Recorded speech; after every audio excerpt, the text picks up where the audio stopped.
Lectura del Santo Evangelio según San Juan. Gloria a ti, Señor.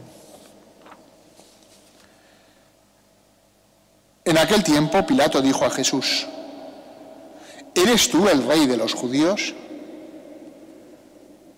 Jesús le contestó: ¿dices eso por tu cuenta o te lo han dicho otros de mí? Pilato replicó: ¿acaso soy yo judío?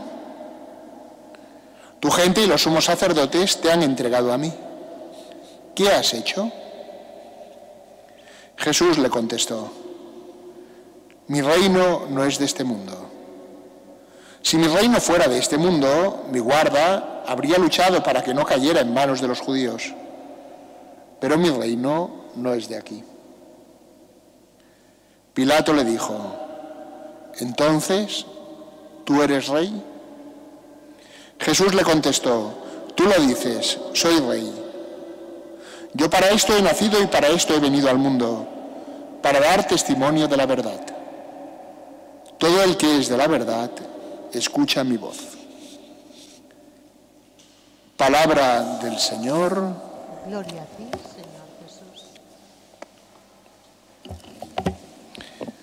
Esta es una fiesta más o menos reciente en las celebraciones de la Iglesia. La solemnidad, no el concepto. De hecho, lo introdujo Pío XI, convencido de que el reconocimiento de la soberanía de Cristo, de su realeza, traería grandes bienes a la sociedad. Por lo tanto, es una fiesta en la cual nosotros, si entramos, intentamos comprender este misterio de la realeza de Cristo, pues también nos va a reportar un gran bien.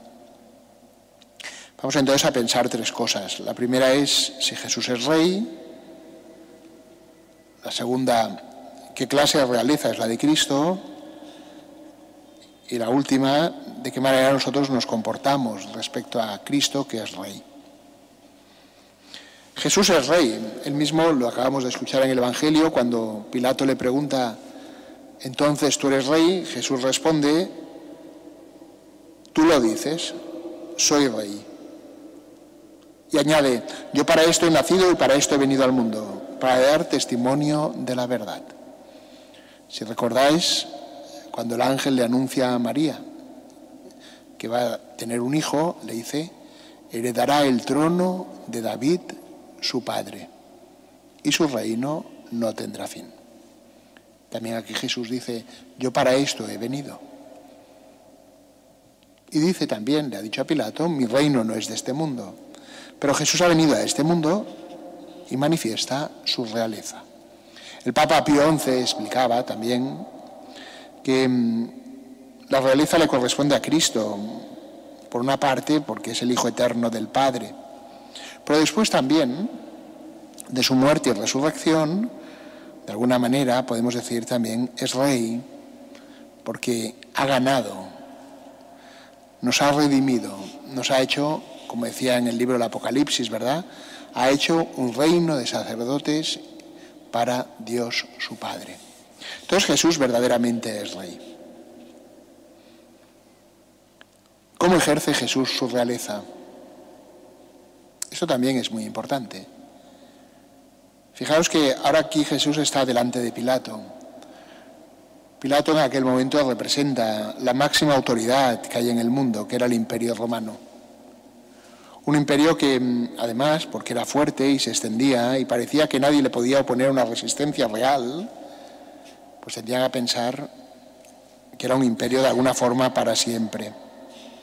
Era un imperio que se sentía legitimado, no solo en su fuerza, sino también en que de alguna manera llevaba el progreso a otros pueblos, garantizaba una cierta unidad, e incluso en la época de Jesús se vivía lo que se llamaba la paz de Augusto. Pero era un imperio que se manifestaba en la fuerza. La voluntad romana se imponía por todas las voluntades. Entonces Jesús está delante de aquel poder humano, civil. ¿De qué manera ejerce Jesús su realeza?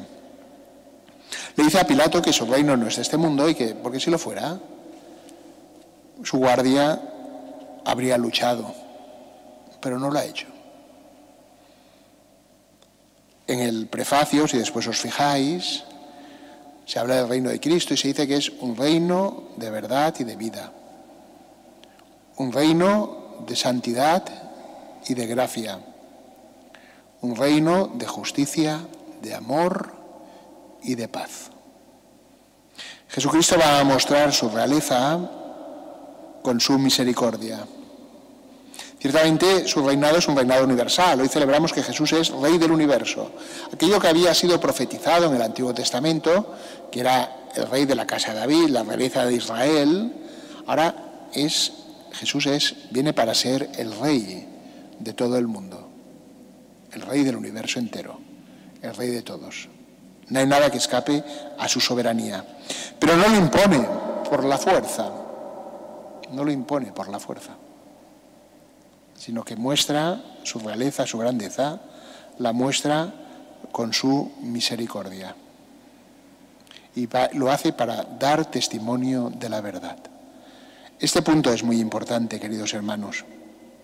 También añade Jesús, todo el que es de la verdad, escucha mi voz.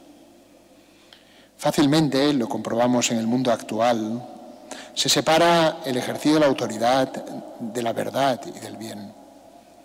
Hace unos cuantos años, San Juan Pablo II, en una de sus encíclicas, señalaba que cuando el ejercicio del poder político se separa de la verdad, degenera fácilmente, casi podríamos añadir nosotros inmediatamente, en el totalitarismo.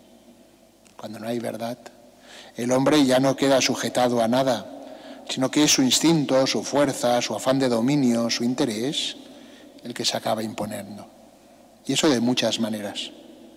Recuerdo que cuando yo no era sacerdote, escuché en la fiesta de hoy la homilía de un sacerdote que era muy didáctico. Y él intentaba explicar cómo no era la realeza de Cristo. Y utilizaba la imagen de las cartas de la baraja española, en la que hay, como sabéis, 4 palos. Y él decía, ahí encontramos un rey que es de bastos, que es el que actúa por la fuerza. Encontramos un rey de espadas, que es aquel que simplemente busca el honor, vive de la apariencia, es la vanidad. Encontramos un rey de oro que se deja arrastrar por la codicia y que ejerce el poder como una manera de enriquecerse él y a los suyos. Y encontramos finalmente, decía él, un rey de copas, que es alguien que es indiferente al sufrimiento de los hombres, que lo que busca es pasárselo bien.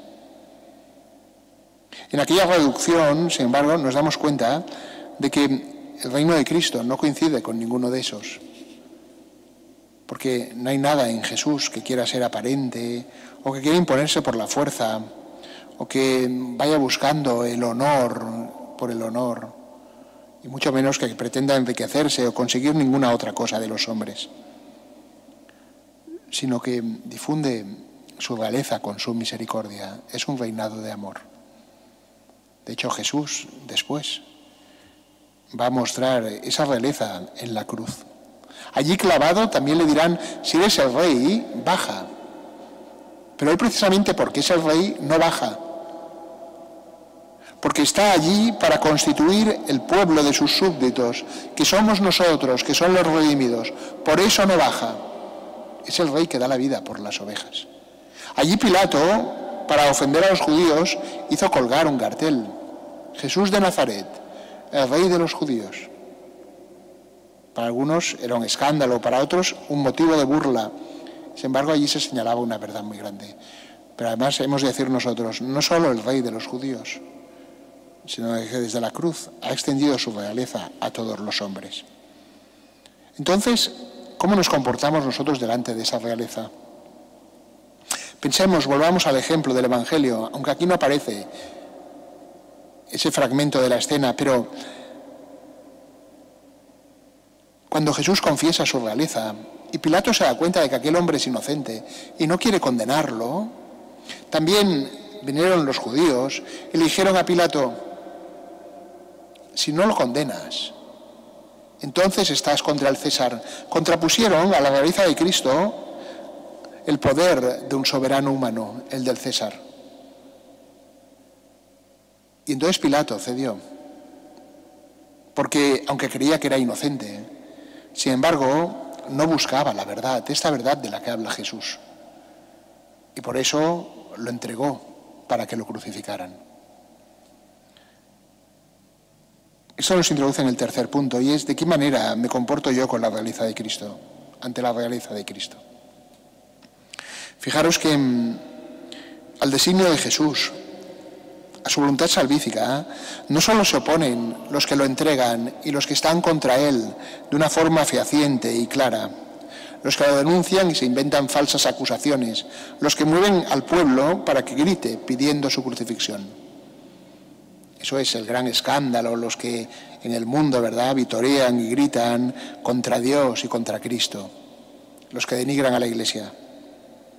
Pero hay también otros que en el proceso de Cristo se convierten en instrumento necesario para su condena, que son, y ahí nos podríamos situar nosotros, y hemos de hacer ese examen de conciencia, los que se alinean con Pilato, los que piensan que delante de la realeza de Cristo uno puede lavarse las manos. Y eso sucede siempre que nos dejamos arrastrar por alguno de esos otros poderes, que puede ser para nosotros, ¿verdad?, el no complicarnos la vida, el obtener un beneficio, el buscar una comodidad, o el querer simplemente mantenernos en nuestra idea. ¿Cómo nos comportamos delante de la realeza de Cristo? Como sabéis, San Ignacio de Loyola, en los ejercicios espirituales, hay un momento que propone la meditación de las dos banderas. Él había luchado, él había sido guerrero y sabía bien de lo que hablaba. Y cuando indica a Cristo, dice, cuando Cristo te llama, dice, no te va a prometer ninguna gloria humana, no te va a prometer ninguna riqueza. Al contrario, ya te avisa, y lo hemos visto muchas veces al leer el Evangelio, de que sufrirás persecuciones, de que pasarás por incomodidades, de que te enfrentarás a que otros no te entiendan, de que incluso igual hablarán mal de ti. Podrás perder a los amigos. Y sin embargo, también recuerda San Ignacio, Jesús lo que hace es abrir nuestra mirada hacia lo eterno. Y nos recuerda, por lo tanto, que nuestro destino, nuestra felicidad, está en ese reino que Él inaugura aquí en la tierra. Está en la plenitud de la vida, en los cielos.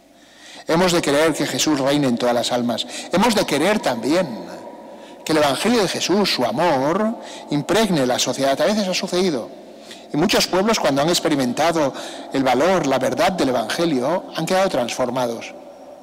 En nuestra misma sociedad encontramos muchos indicios que todavía nos hablan del bien que hizo el Evangelio, mejorando las condiciones de vida de las personas, haciendo que las relaciones fueran más sinceras y más solidarias, erradicando muchos males y pecados.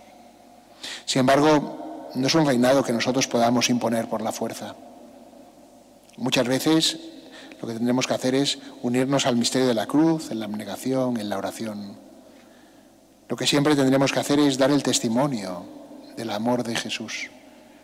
Seguir ofreciendo, como nos fue ofrecido a nosotros, esa mirada bondadosa de Dios, que nos rescata de la esclavitud del pecado. Y buscar trabajar sin desanimarse, tener esa certeza, pedir al Señor que venga a tu reino. Y ofrecer nuestra vida, tantas cosas que podemos ofrecer cada día, tantas cosas que podemos hacer cada día, unidos a Jesús, para que su realeza sea conocida y reconocida. Alegrémonos, pues, queridos hermanos, en esta fiesta. Jesús ha vencido la muerte. Jesús nos ha librado de las cadenas del pecado. Jesús está sentado a la derecha del Padre. Un día vendrá. Escuchábamos en el Evangelio que Él es, el que era y también el que viene. Jesús no deja de venir hacia nosotros. Que nos encuentre siempre dispuestos a servirle y amarle.